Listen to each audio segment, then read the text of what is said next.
¿Dónde está la casa de Dios? La verdad es que al estudiar la Biblia descubrimos que Dios ha estado viviendo en varias casas. Por así decirlo, se ha cambiado de casa varias veces. Lo que sucede es que cuando Dios vive en una casa y esa casa empieza a estar contaminada y sucia, Dios saldrá de esa casa porque Él no puede vivir en una casa sucia. Pudiera ser que nosotros nos acostumbremos a vivir en una casa sucia, pero no Dios. Escuché de unos estudiantes universitarios que querían cuidar en los dormitorios universitarios la mascota del equipo de básquetbol, que era un chivo. Algunos estudiantes protestaron diciendo: no pueden tener el chivo en los dormitorios. ¿Qué del mal olor? Y los otros respondieron: oh, no hay problema, el chivo ya se acostumbrará. ¿Dónde vive Dios? Bien, veamos 1 Corintios 6, versos 19 y 20.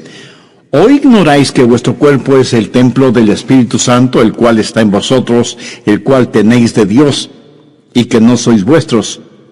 Porque habéis sido comprados por precio. Glorificad pues a Dios en vuestro cuerpo y en vuestro espíritu, los cuales son de Dios. ¿Dónde vive Dios? Si somos creyentes, Dios vive en nosotros. En el Antiguo Testamento, Dios tuvo un templo para su pueblo.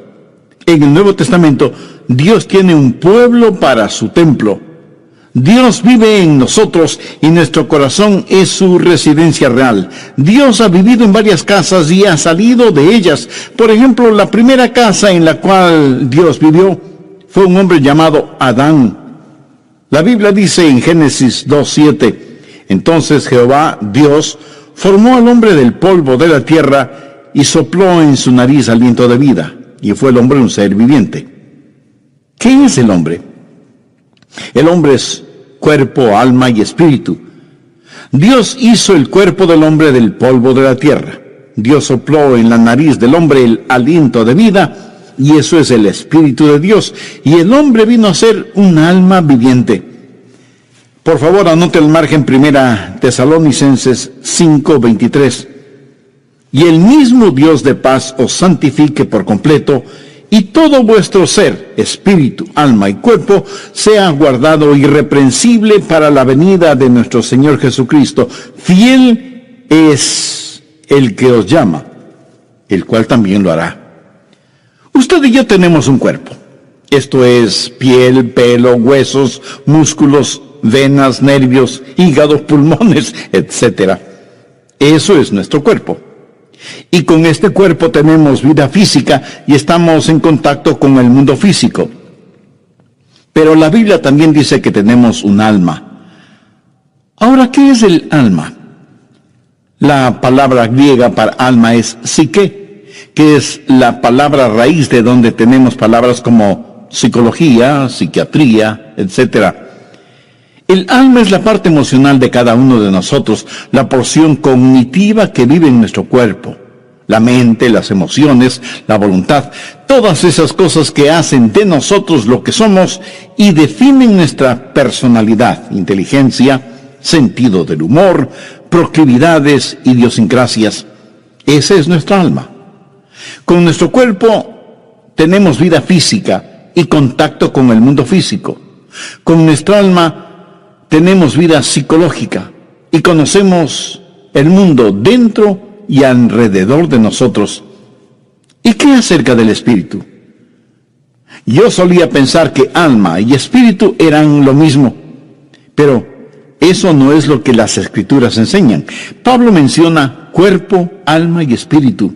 Dios mismo establece una diferencia entre alma y espíritu. Busque Hebreos 4:12. Porque la palabra de Dios es viva y eficaz y más cortante que toda espada de dos filos, y penetra hasta partir el alma y el espíritu. ¿Qué es el espíritu? Es la parte de nuestra naturaleza que nos capacita para conocer a Dios, porque Dios es espíritu, y los que le adoran en espíritu y en verdad es necesario que le adoren. En espíritu y en verdad. Y cuando somos salvos, el Espíritu de Dios testifica a nuestro propio espíritu de que somos hijos de Dios. Ahora, las plantas tienen cuerpo, pero no tienen un alma. Los animales, y esto seguramente le va a sorprender, tienen alma. En ese sentido, la palabra alma significa sencillamente vida consciente. En el Génesis se habla de criaturas vivas que tienen nefesh, o sea, alma. Por si no lo sabía, su perro tiene mente, emoción y voluntad. Pero lo que le hace al hombre más que un animal inteligente es que tiene un espíritu. Los perros nunca oran, aunque muchos seres humanos tampoco lo hacen. Y los animales no piensan en la eternidad. Las plantas tienen vida inanimada, los animales tienen vida animada, pero solo los humanos tienen vida espiritual. Dios puso en nosotros un espíritu, sopló en nuestra nariz aliento de vida y vinimos a ser seres vivientes, porque el Espíritu de Dios está en nosotros. Es el Espíritu el órgano de nuestro conocimiento espiritual, y Dios creó al hombre para vivir en él, y Adán fue una casa de 3/4, por así decirlo. Siendo que Dios es un Dios trino, tiene preferencia por el número 3, Padre, Hijo y Espíritu Santo. Y todo lo que Dios creó refleja esa verdad. ¿Qué es el espacio? Altura, anchura y profundidad. La altura no es la anchura y la anchura no es la profundidad. Cada una es diferente, pero son lo mismo. Son distintivas, pero inseparables, como el Padre, el Hijo y el Espíritu Santo. Pero no solo el espacio, sino también el tiempo. ¿Qué es el tiempo? Pasado, presente y futuro. El pasado no es el presente no es el futuro y el futuro no es el pasado. Cada uno es distintivo, pero son inseparables. Y cuando Dios creó al hombre, lo hizo cuerpo, alma y espíritu. Y todo vuestro ser, espíritu, alma y cuerpo, sea guardado irreprensible para la venida de nuestro Señor Jesucristo. Fiel es el que os llama, el cual también lo hará. Cuando Adán salió de la línea de ensamblaje celestial, iba a ser una residencia real. Dios iba a vivir en el espíritu de Adán. Y cuando la Biblia dice que Dios caminaba con Adán, ¿cree usted que Dios físicamente tomaba a Adán por el brazo para pasear por el jardín del Edén? Puede ser que sí, puede ser que no. Dios tiene poder para hacer lo que quiera hacer. Yo creo que Dios no estaba en el exterior, sino en el interior de Adán. Adán fue la casa primaria de Dios. Ahora quiero que anote las siguientes palabras, porque este estudio bíblico se desarrolla alrededor de esas palabras: diseño, deshonra, desolación y destrucción. En primer lugar, Dios creó a Adán, y Adán fue una casa de 3/4. El cuarto más interior, el espíritu, es donde Dios moraba con Adán. Dios diseñó esta casa de 3/4 como su casa primaria. Pero no solo fue una casa diseñada, sino que en segundo lugar se volvió una casa deshonrada cuando Adán pecó contra Dios. En Génesis 3:6 leemos: y vio la mujer que el árbol era bueno para comer y que era agradable a los ojos, y árbol codiciable para alcanzar la sabiduría. Y tomó de su fruto y comió, y dio también a su marido, el cual comió así como ella. Eso sencillamente quiere decir que pecaron, transgredieron la ley de Dios, porque cualquier pecado es transgresión de la ley divina. Desobedecieron a Dios. Y esta hermosa casa que Dios hizo fue contaminada, deshonrada, ensuciada y quedó desolada porque Dios salió de esa casa. Génesis 3:19 dice: con el sudor de tu rostro comerás el pan hasta que vuelvas a la tierra, porque de ella fuiste tomado, pues polvo eres, y al polvo volverás. Cuando Adán pecó, Dios salió de la casa, y ahora Adán espiritualmente está sin Dios, pero su alma y su cuerpo están vivos. Adán es ahora una casa desolada, sin Dios. Y en vez de centrarse en Dios, se centra en sí mismo. Y en vez de que el espíritu tenga dominio sobre el alma tiene dominio sobre la mente, las emociones y la voluntad. Así que la casa diseñada fue deshonrada y quedó desolada. Y será finalmente destruida. Pues polvo eres, y al polvo volverás. ¿Cómo murió Adán?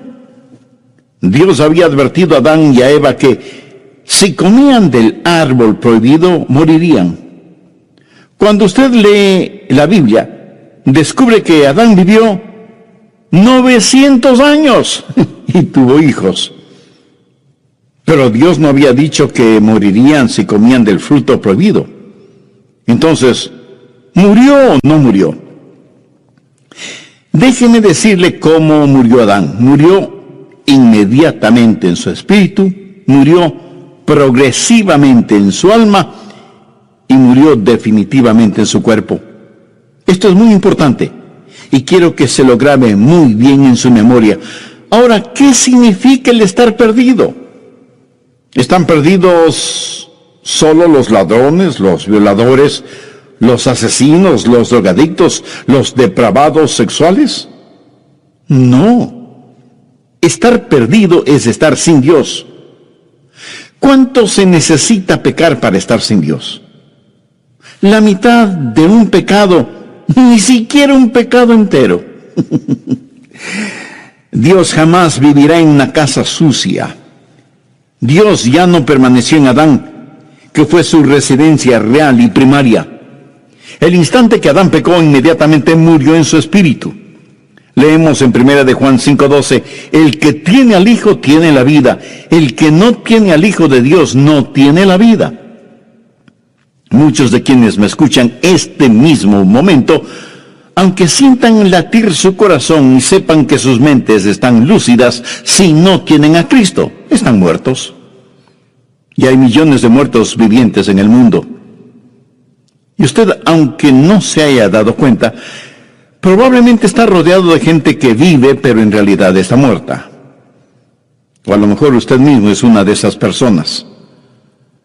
Adán murió inmediatamente en su espíritu y progresivamente en su alma. Ahora, ¿qué es el alma? La mente, la emoción y la voluntad. Su mente, que debía estar centrada en Dios, se volvió un jardín de malezas. Temores y neurosis y desengaños y dolores llenaron su corazón, su mente, su alma. Murió progresivamente en su alma. Y finalmente su cuerpo murió. Pero la semilla de la muerte ya estuvo en él el momento que pecó. Muchos durante la época de Navidad compramos lo que llamamos un árbol natural o vivo. Mi amigo, ese árbol ya nada tiene de vivo o de natural, porque murió el momento que lo cortaron. Y si está muerto ya no es natural, porque carece de vida. Puede parecer que tiene vida, pero solo espere unos días y ese árbol dará evidencias no de tener vida, sino de estar absorbido por la muerte. Hay personas que van a las iglesias bien decoraditas, lucen atractivas y frescas, pero están separadas de la vida de Dios. Solo hay que darles tiempo y su separación de Dios, su muerte espiritual, se hará evidente. Sin Dios morimos inmediatamente en nuestro espíritu, morimos progresivamente en nuestra alma y final y definitivamente morimos en nuestro cuerpo. Nuestro cuerpo lenta pero inexorablemente está descendiendo hacia la tumba, una casa diseñada, deshonrada y desolada. Dios salió de esa casa destruida y que fue la casa primaria de Dios y se llamó Adán. La segunda casa a la cual Dios habitó fue un templo. En el Antiguo Testamento, Dios construyó un templo para su pueblo, un tabernáculo, que fue una enorme carpa. Más tarde se edificaría una estructura sólida, pero la idea y principio es el mismo, ya se hable del tabernáculo o del templo. Y por poco que usted sepa del tabernáculo o del templo, sabe que había 3 divisiones básicas o 3 cuartos. El patio exterior, el lugar para los sacrificios, el patio interior o lugar santo, donde la gente se reunía para tener comunión, y el lugar santísimo en donde estaba la Shekinah, la gloria de Dios. ¿Qué era el templo? No fue nada más que un modelo gigantesco, fue una lección objetiva de lo que es el cuerpo humano. En el patio exterior estaba el altar de bronce. Debemos presentar nuestros cuerpos como sacrificios vivos. El patio interior era el lugar en donde la gente adoraba y tenían comunión unos con otros, como cuando estamos en una iglesia, que representa el alma. Comunión a nivel del alma. Pero el lugar santísimo, el lugar más íntimo, representa el espíritu humano. Esta casa es diseño de Dios. Dios usó el templo para enseñar lecciones colosales que no debemos ignorarlas. En primer lugar, una casa es diseñada, un templo de 3 habitaciones, y Dios dijo, hacedlo de acuerdo al diseño que te he dado, porque es una lección. Una casa diseñada, una casa deshonrada. En Mateo 21:12, note lo que Jesús dijo acerca del templo. Y les dijo, escrito está, mi casa, casa de oración será llamada, mas vosotros la habéis hecho cueva de ladrones. Una casa diseñada, una casa deshonrada y una casa desolada. Dios no vivirá en una casa sucia. Mateo 23:38 dice, he aquí, vuestra casa os es dejada desierta. Ahora, por favor, note lo siguiente. Ya no la llama la casa de mi padre o mi casa. Ahora es vuestra casa. Lo extraño es que después de que ellos habían convertido el templo en una cueva de ladrones, continuaban adorando en el templo. Pero Dios estaba a años luz de distancia de ese lugar. Ya no es la casa de Dios, es su casa. Una casa diseñada, una casa deshonrada, una cueva de ladrones, una casa desolada, una casa destruida. Busque Mateo 24, versos 1 y 2. Cuando Jesús salió del templo y se iba, se acercaron sus discípulos para mostrarle los edificios del templo. Respondiendo él les dijo, ¿veis todo esto? De cierto os digo que no quedará aquí piedra sobre piedra que no sea derribada. En la actualidad usted puede visitar el sitio en donde estuvo el templo una vez y no encontrará una piedra sobre otra. Hay otros templos que han sido preservados, pero no este. La profecía de Jesús se cumplió. Está viendo lo que sucede. Una casa primaria, una casa designada y diseñada, y Dios sigue adelante. ¿Alguna vez ha considerado a su cuerpo como la casa de Dios? Si usted es un creyente, sabe que su cuerpo es el templo del Espíritu Santo, y así lo enseña enfáticamente la palabra de Dios. Ahora, si usted no tiene una relación personal con Dios por medio de Jesucristo, no se preocupará demasiado en tener la casa de Dios limpia y en orden. ¿Que cómo puede tener una relación con Dios ahora mismo? Por medio de una sencilla oración que le invito a orar con sus propias palabras. Dios eterno, gracias por hablarme por intermedio de este mensaje. Nunca antes pensé que mi cuerpo era o puede ser tu casa, y deseo tu presencia en mi vida. Señor Jesús, tú llegaste a sacrificar tu propia vida en la cruz para proveer para mí el perdón de mis pecados y para darme vida eterna. Gracias por tu amor, gracias por perdonarme, limpiarme, salvarme. Este momento por fe te recibo en mi corazón como mi Salvador y Señor, y pido que realices en mi vida los designios de tu voluntad. En tu santo nombre lo pido. Amén. Para usted, ¿qué es la salvación? Oiga lo que nos dice al respecto el Dr. Adrián Rogers. Salvación no es sacar al hombre de la tierra y llevarlo al cielo. Esa es la idea que la mayoría de las personas tiene. Por eso preguntan, ¿no quiere ser salvo para irse al cielo? Ahora, por supuesto que quiero ir al cielo, pero eso no es la salvación. Eso es solo un subproducto de la salvación. Así que repito, la salvación no es sacar al hombre de la tierra y llevarlo al cielo. Salvación es que Dios salga del cielo y entre en el hombre. Ser salvo es tener a Dios en su corazón, ayudándole a entender que usted es ahora templo del Espíritu Santo. Amigos, gracias por acompañarnos en esta nueva emisión de El Amor que Vale. Mi nombre es Irving Ravelo. Sabe que la mayoría de las personas religiosas quieren ir al cielo, pero no necesariamente cumpliendo con los requisitos de Dios, sino por su propio esfuerzo. Esta es la segunda parte del mensaje Mi Corazón, el Hogar de Dios. Ahora les presentamos a el doctor Adrián Rogers en la voz del pastor Lenín de Llanón. La tercera casa que Dios habitó es lo que llamo la casa perfecta de Dios. ¿Cuál fue esa casa perfecta? El mismo Señor Jesucristo. En Juan capítulo 2, versos del 19 al 21, note lo que Jesús dijo acerca de él mismo. Respondió Jesús y les dijo: destruid este templo, y en 3 días lo levantaré. Dijeron luego los judíos: en 46 años fue edificado este templo, y tú en 3 días lo levantarás. Mas él hablaba del templo de su cuerpo. Jesús supo que su cuerpo era el templo de Dios, y era un templo perfecto. Primero, una casa designada. Jesús dijo: has preparado un cuerpo para mí, una casa diseñada. Él fue el segundo Adán, cuerpo, alma y espíritu. Fue totalmente perfecto, una casa designada. Él pudo señalar a quien quiere y decir: ¿quién de ustedes me acusa de pecado? Por eso nació de una virgen, para ser perfecto.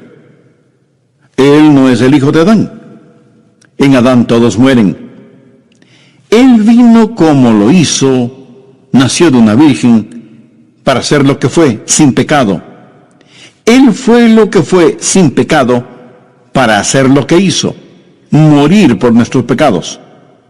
Solo un sacrificio perfecto sería aceptable delante de Dios, y sin embargo, esa casa designada fue una casa deshonrada. Y usted pregunta: ¿cómo pudo ser eso posible? Si esa casa era Jesús, ¿fue ese templo deshonrado? Absolutamente. Veamos Isaías 53:6.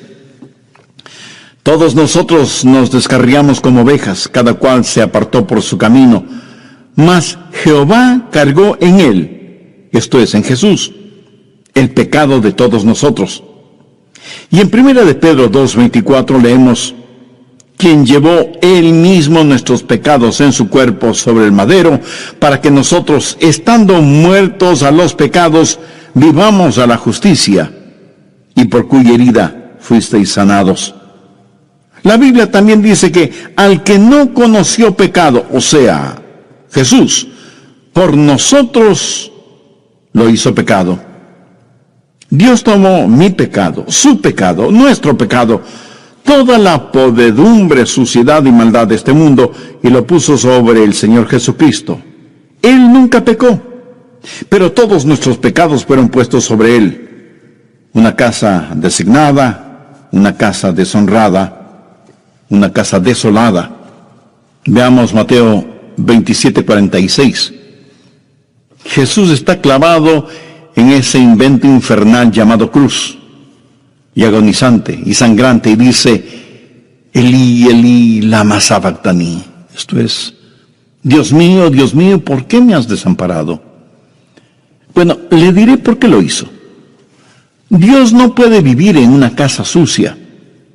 Cuando Jesús estuvo dispuesto a ser nuestro sustituto y cargar con nuestros pecados, todos nuestros pecados, entonces esa casa perfecta fue deshonrada. Y Dios el Padre le dio la espalda a su Hijo, porque Dios, que es de ojos puros, no puede contemplar la iniquidad. Y ahí está Jesús clavado en la cruz, llevando los pecados de todo el mundo. Por eso su desgarradora pregunta: Dios mío, ¿por qué me has desamparado? Y si Jesús murió en su lugar, usted debe amarle por lo que él hizo por usted. Antes de morir, David dijo: Aunque ande en valle de sombras de muerte, no temeré mal alguno, porque tú estarás conmigo. Y Jesús cruzó ese valle completamente solo. Ni siquiera pudo pedir que su Padre le acompañara. Una casa designada, una casa deshonrada, una casa desolada, una casa destruida. Juan 2:19 dice: respondió Jesús y les dijo: destruid este templo y en 3 días lo levantaré. Jesús sabía que iba a ser destruido. ¿Y quién iba a destruirlo? Dios el Padre. Y alguien me dirá de inmediato: un momento, pastor, pensé que nosotros crucificamos a Jesús. Bueno, sí, en el sentido que Él murió por nuestros pecados. Pero en Isaías 53:10 leemos: con todo esto, Jehová quiso quebrantarlo, sujetándole a padecimiento. Cuando Jesús tomó mi pecado y fue mi sustituto en la cruz, Dios tenía que tratarle a Él como me hubiera tratado a mí. Una casa designada, una casa deshonrada, una casa desolada, una casa destruida. La Biblia dice en Romanos 8:32, el que no escatimó ni a su propio Hijo. Permítame hacerle una pregunta. Si Dios no escatimó ni a su propio Hijo cuando llevó nuestros pecados en la cruz, ¿qué le hace pensar que Dios va a perdonarle a usted si rechaza a quien llevó sus pecados, o sea, a Jesús? La casa primaria de Dios fue Adán. La casa perfecta de Dios fue el Señor Jesús. ¿Sabía que Dios dejó de cambiarse de casa? Veamos 1 Corintios 6, 19 y 20. ¿O ignoráis que vuestro cuerpo es templo del Espíritu Santo, el cual está en vosotros, el cual tenéis de Dios, y que no sois vuestros? Porque habéis sido comprados por precio. Glorificad pues a Dios en vuestro cuerpo y en vuestro espíritu, los cuales son de Dios. ¿Quiere saber en dónde vive Dios ahora? Si usted es un creyente, Dios vive en usted. Dios vive en mí.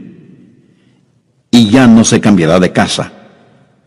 Y tal vez usted me pregunte, pastor, ¿está seguro de eso? Total, absoluta y completamente seguro. Anote el margen, 2 Corintios 6, 16. ¿Y qué acuerdo hay entre el templo de Dios y los ídolos?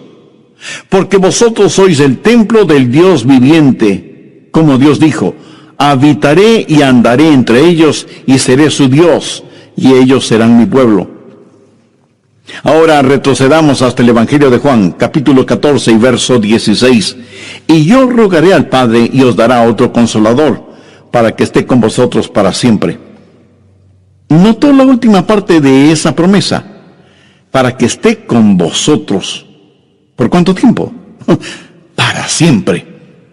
Y en Efesios 3:17 leemos: para que habite Cristo por la fe en vuestros corazones.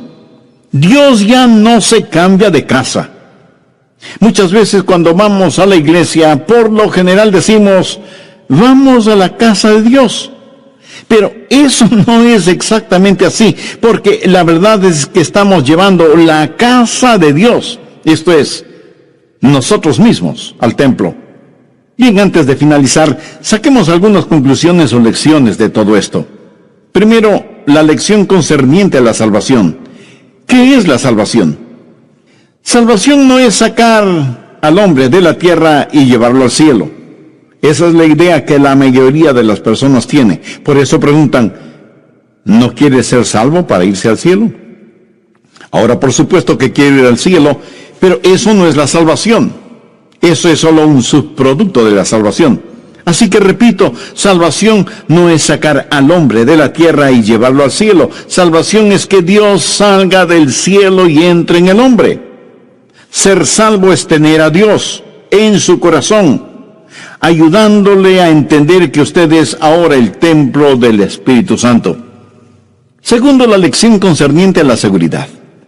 Dios ha dejado de cambiarse de casa.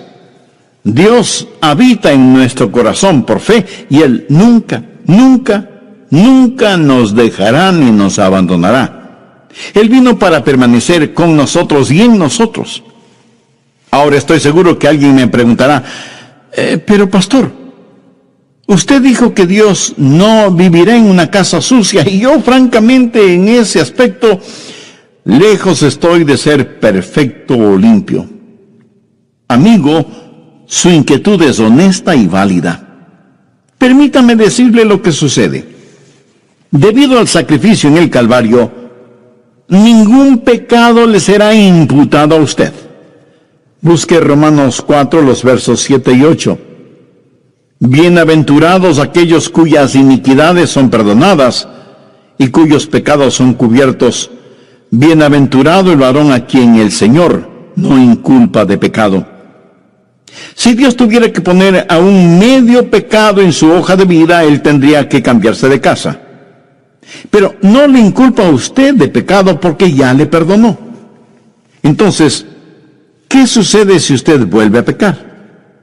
Que Dios tendrá que disciplinarle, tendrá que castigarle.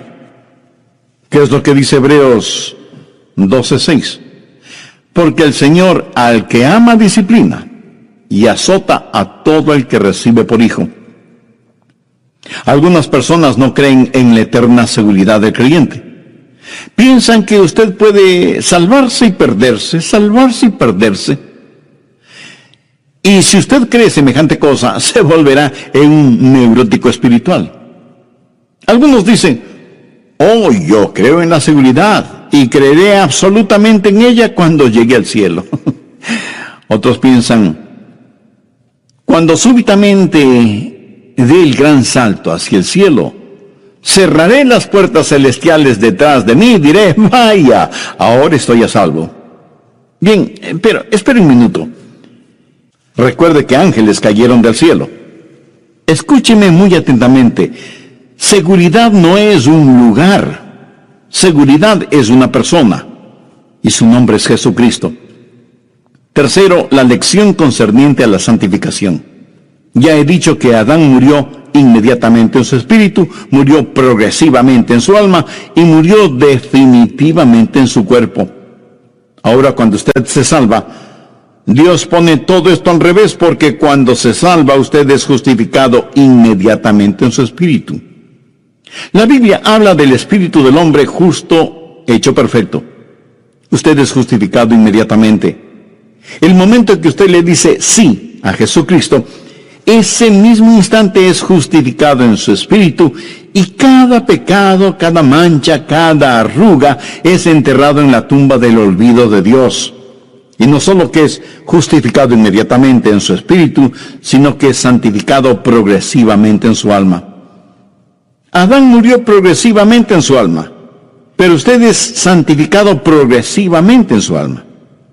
Dios trabaja en usted diariamente para que sea más y más a la semejanza del Señor Jesucristo, porque nosotros no estamos totalmente santificados todavía. Filipenses 1:6 dice, al que comenzó en vosotros la buena obra, la perfeccionará hasta el día de Jesucristo. Justificados inmediatamente en el Espíritu, santificados progresivamente en el alma, y por último, un día seremos glorificados. La Biblia enseña que uno de estos días Él va a cambiar mi cuerpo vil a la semejanza de su cuerpo glorioso. Por eso el salmista dijo, estaré satisfecho cuando despierte a tu semejanza. ¿Cómo voy a hacer? No lo sé. Pero sí sé una cosa. Seré a la semejanza de Jesucristo. Y eso es más que suficiente para mí. Y espero que sea más que suficiente también para usted. Un niño o niña de 3 años puede hacer preguntas acerca del cielo que nadie puede responder. Porque hay cosas que sabemos y cosas que no sabemos. Cosas sobre las cuales podemos ser muy dogmáticos. Y cosas sobre las cuales no debemos ser dogmáticos. Primera de Juan 3:2 dice, amados, ahora somos hijos de Dios, y aún no se ha manifestado lo que hemos de ser. Pero sabemos que cuando Él se manifieste, seremos semejantes a Él, porque le veremos tal como Él es. Seremos hechos a la semejanza del Señor Jesucristo. Adán murió inmediatamente en su espíritu, progresivamente en su alma y definitivamente en su cuerpo. Yo soy justificado inmediatamente en mi espíritu, santificado progresivamente en mi alma y glorificado definitivamente en mi cuerpo. Qué extraordinario será el día cuando las sombras de esta vida se mezclen con los rayos de la eternidad y Jesús retorne y nosotros seamos levantados para encontrarnos con Él en el aire. Ah, cómo le adoraremos. Él habita en nosotros. Está en nosotros para quedarse. Jamás nos abandonará ni nos dejará. ¿O ignoráis que vuestro cuerpo es templo del Espíritu Santo, el cual está en vosotros, el cual tenéis de Dios, y que no sois vuestros? Porque habéis sido comprados por precio. Glorificad pues a Dios en vuestro cuerpo y en vuestro espíritu, los cuales son de Dios. Su cuerpo es el templo del Espíritu Santo de Dios. ¿Cuántos de ustedes usan un lenguaje soez que no lo usan cuando están en la iglesia? Recuerde que cada día es un día santo y cada lugar es un lugar sagrado. Usted no haría nada para deshonrar o ensuciar la iglesia a la que asiste, ¿verdad? Entonces, ¿por qué deshonrar o ensuciar su cuerpo, que es el templo del Espíritu Santo de Dios? Si usted es un creyente, Dios vive en usted. Él ha hecho morada en su corazón y su vida, y ya nunca jamás se cambiará de casa. Si usted aún no es salvo, pero quiere serlo, le prometo con la autoridad de la palabra de Dios que Jesús le salvará, como salvó a aquella mujer cuya carta leí. Y si usted está pensando, pero yo no soy pecador como ella, ¿sabe lo que Jesús les dijo a los fariseos que se creían tan justos y piadosos? De cierto os digo que los publicanos y las rameras van delante de vosotros al reino de Dios. No hay ninguna persona tan mala que no pueda ser salvada, y no hay ninguna persona tan buena que no necesite salvación. Y si usted quiere ser salvo ahora mismo, le invito a orar conmigo esta oración. Querido Dios, soy un pecador y estoy perdido. Necesito ser salvo y quiero ser salvo. Señor Jesús, tú moriste en la cruz del Calvario para salvarme y prometiste que me salvarías si confiaba en ti. Confío en ti. Creo que eres el Hijo de Dios y que derramaste tu sangre para pagar la culpa de mis pecados. Creo que Dios te levantó de entre los muertos y saliste victorioso de la tumba. Este momento te recibo en mi corazón como mi Salvador y Señor. Perdona mis pecados, límpiame, sálvame, sáname. No espero sentir sensaciones raras ni pido señales. Me afirmo en tu palabra y pido tu ayuda para no avergonzarme de ti y testificar a otros acerca de tu gracia y misericordia. Toma el control total de mi vida y ayúdame a vivir de tal manera que traiga honor y gloria a tu nombre.